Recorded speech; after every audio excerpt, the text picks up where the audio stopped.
Apakah yang dimaksudkan dengan pencemaran air? Pencemaran air ialah perubahan yang berlaku kepada air dari segi kandungan atau warna serta sifat-sifat kimia yang disebabkan oleh pelbagai bahan pencemar dalam pelbagai bentuk, seperti pekerjaan, cair, dan gas. Ia merujuk kepada pencemaran jasad air, misalnya tasik, sungai, lautan, aquifer, dan air bawah tanah, yang biasanya disebabkan oleh kegiatan manusia. Salah satu punca utama pencemaran air adalah disebabkan pembuangan sisa industri. Kebanyakan kilang dan industri mengeluarkan bahan kimia berbahaya dan logam berat seperti merkuri, plumbum, dan arsenik yang boleh mencemarkan sumber air. Bahan-bahan ini boleh meresap ke dalam sungai dan laut melalui pembuangan air sisa industri yang tidak dirawat dengan betul. Jika bahan kimia ini memasuki sistem air, ia bukan sahaja merosakkan ekosistem akuatik, malah ia boleh membahayakan kesehatan manusia apabila kita menggunakannya sebagai sumber air minuman atau makanan laut yang tercemar. Selain itu, pembuangan sampah yang tidak terurus dengan baik juga merupakan salah satu faktor penyumbang kepada pencemaran air. Banyak sampah plastik dan bahan buangan lain yang dibuang ke dalam sungai, tasik dan laut. Plastik yang dibuang tidak dapat terurai dengan mudah dan boleh bertahan dalam air selama berpuluh-puluh tahun.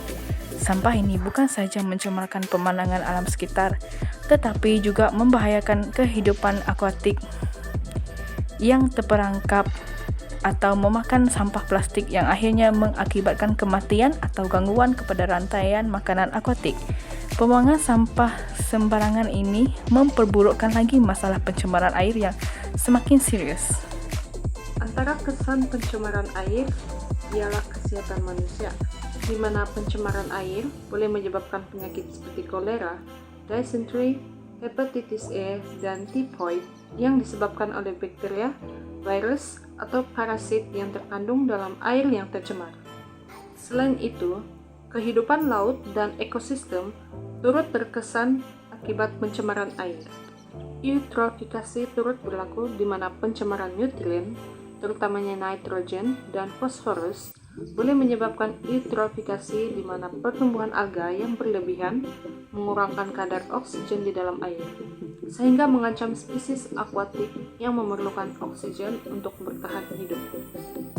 Salah satu langkah utama dalam mengatasi pencemaran air ialah penguatkuasaan undang-undang yang ketat terhadap pembuangan bahan pencemar ke dalam air.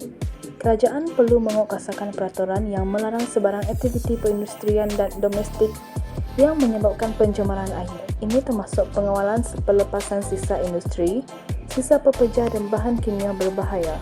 Hukuman yang berat seperti denda atau penjara perlu dikenakan kepada individu atau syarikat yang melanggar undang-undang ini.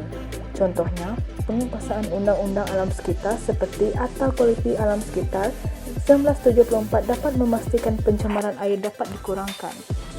Selain itu,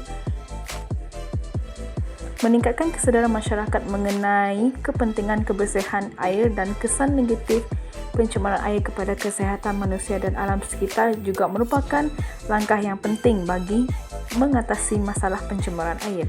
Program pendidikan yang membincangkan mengenai pentingnya menjimatkan penggunaan air, cara-cara mengurangkan pembuangan sampah di sungai, serta kepentingan mengital semula bahan buangan perlu diteruskan. Usaha ini boleh dilakukan melalui kempen media sosial, seminar dan kursus-kursus pendidikan di sekolah dan komuniti. Dengan peningkatan kesedaran, orang ramai akan lebih berhati-hati dalam penggunaan air dan pembuangan bahan buangan mereka.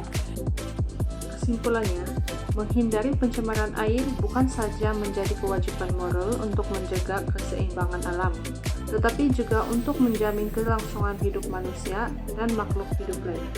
Oleh itu, adalah penting untuk menjaga kebersihan sumber daya air dengan cara pengurusan lestari, mengurangkan penggunaan bahan berbahaya, serta melaksanakan sistem pembuangan sisa yang mesra alam.